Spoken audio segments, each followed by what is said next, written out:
मेरी दिव्य दृष्टि कैसे खुली, या फिर क्या आप जानते हैं जो यक्षिणी होती है उसके जो पैर होते हैं उसके वास्तविक पैर कैसे होते हैं। हालांकि जो कमेंट मुझे आया था कि आपकी दिव्य दृष्टि कैसे खुली, क्या आपने किसी तरह की कोई क्लासेस ज्वाइन की थी, तो मेरी आध्यात्मिक जर्नी के दौरान आज तक मैंने कभी भी किसी भी तरह की कोई भी क्लासेस ज्वाइन नहीं की हैं। हालांकि आपने कमेंट किया कि आपकी दिव्य दृष्टि कैसे खुली, मुझे नहीं पता इसे दिव्य दृष्टि खुलना कहते हैं या फिर नहीं। स्वप्न में अक्सर मुझे भविष्य की घटनाएं बता दी जाती हैं, या हमारे इस भौतिक जगत का पुराना कोई रहस्य मुझे स्वप्न में बता दिया जाता है। ध्यान करने बैठता हूं तो सूक्ष्म जगत की बहुत सारी शक्तियां मुझे ऐसे ही दिखाई पड़ती हैं। उनमें से कुछ शक्तियों की या फिर सिद्धियों की आवाजें भी मुझे सुनाई पड़ती है, उनकी भाषाएं भी समझ में आती हैं, और कुछ सिद्धियों की या शक्तियों की भाषाएं मुझे नहीं समझ में आती हैं, और कुछ कुछ मुझे सिर्फ दिखाई पड़ती हैं। वो कुछ बोल भी रही होती हैं लेकिन उनकी आवाज मुझे नहीं सुनाई पड़ती है, और कुछ कुछ सूक्ष्म जगत के दृश्य मुझे खुली आंखों से भी दिखाई पड़ते हैं। और जिन सदगुरु की बात मैं करता हूँ वो भी मुझे ध्यान में ही घटित हुए थे।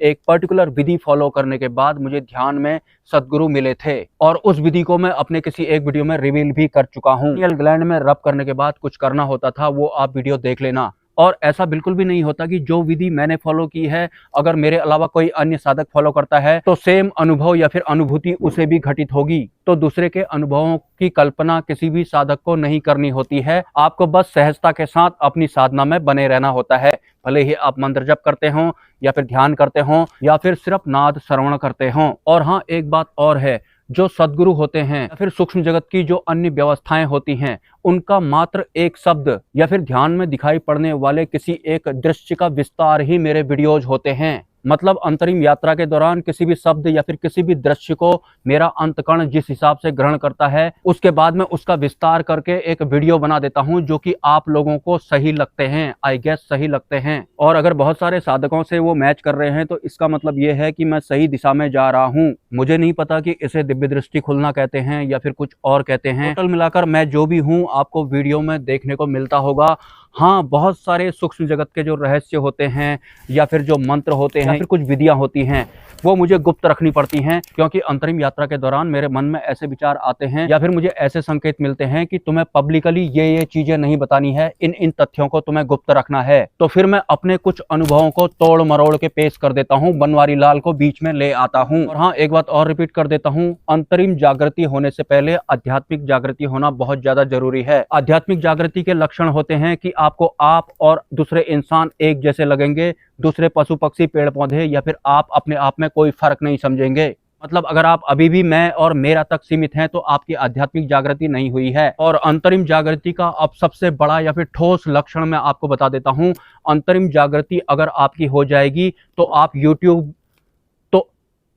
YouTube में आज तक जितने भी आध्यात्मिक वीडियोज वाले चैनल देखा करते थे उनको देखना बंद कर देंगे। सिर्फ 2 या 3 चैनलों को ही आप देखेंगे अगर आपकी अंतरिम जागृति हो जाएगी तो, क्योंकि उसके बाद आपको साफ साफ पता लग जाएगा कि कौन उच्च स्तर का है, कौन निम्न स्तर का है, कौन अध्यात्म का कारोबार कर रहा है। ये आपको सिर्फ YouTube में ही नहीं रियल लाइफ में भी पता लगेगा। अंतरिम जागृति आपकी हो गई तो अच्छे अच्छे आध्यात्मिक चैनलों को आप अभी के अभी अनसब्सक्राइब कर देंगे, सिर्फ 2 या 3 या 1 चैनल को ही देखेंगे। और हाँ, आध्यात्मिक जगत की अगर आप यात्रा कर रहे हैं तो आपको इन शब्दों के झंझट में नहीं पड़ना है, जैसे कि दिव्य दृष्टि, थर्ड आई, कुंडलनी, चक्र, नाड़ी, ध्यान, योग, मंत्र जप, नाम जप, नाद श्रवण। टोटल मिलाकर खुद को एक शरीर मानना और इस संसार को अपने अंदर भर लेने के बाद जो भी हमारा सांसारिक वाला मैं बन गया होता है, हमारा जो मैं होता है वो भी सांसारिक होता है, वो भी दूषित हो चुका होता है। तो इन सभी माया रूपी सांसारिक व्यवस्थाओं का ज्ञान होना या फिर अपने सांसारिक मैं का ज्ञान होना, इन सभी माया रूपी व्यवस्थाओं के होते हुए भी अपने वास्तविक मैं के साथ या फिर अपने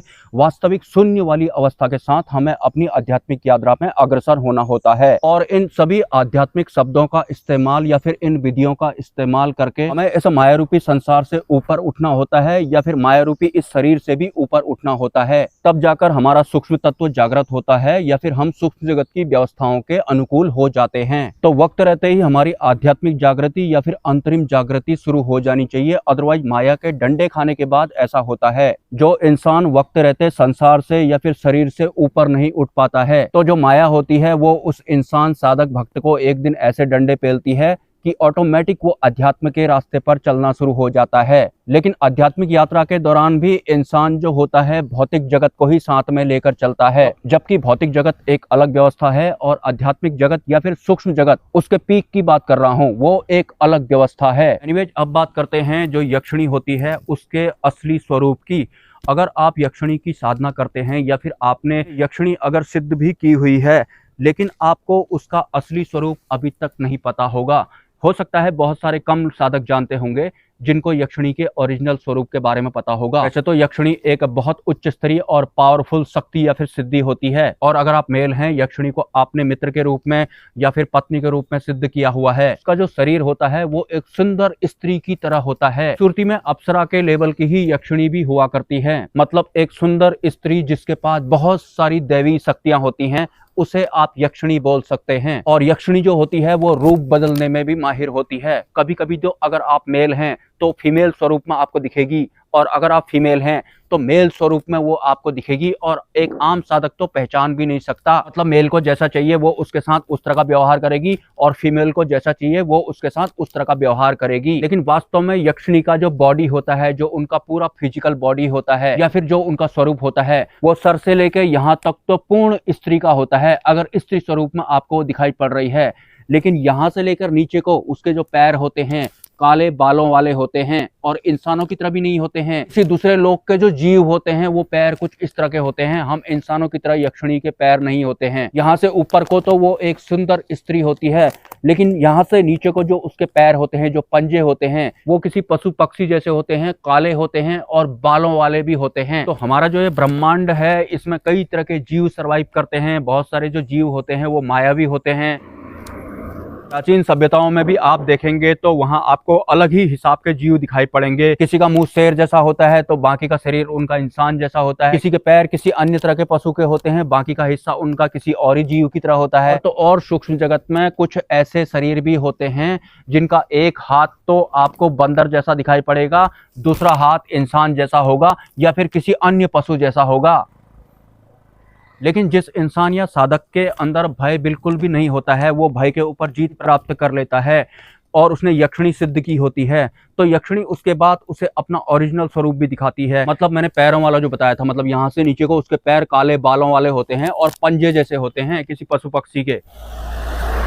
एनीवेज, अगर आपके कोई सवाल हैं तो आप मुझे कमेंट कर सकते हैं, और अगर आप इस चैनल को सपोर्ट करना चाहते हैं तो इसी वीडियो के कमेंट सेक्शन में आपको एक मोबाइल नंबर या फिर UPI ID, कम्युनिटी पोस्ट में एक QR कोड देखने को आपको मिलेगा।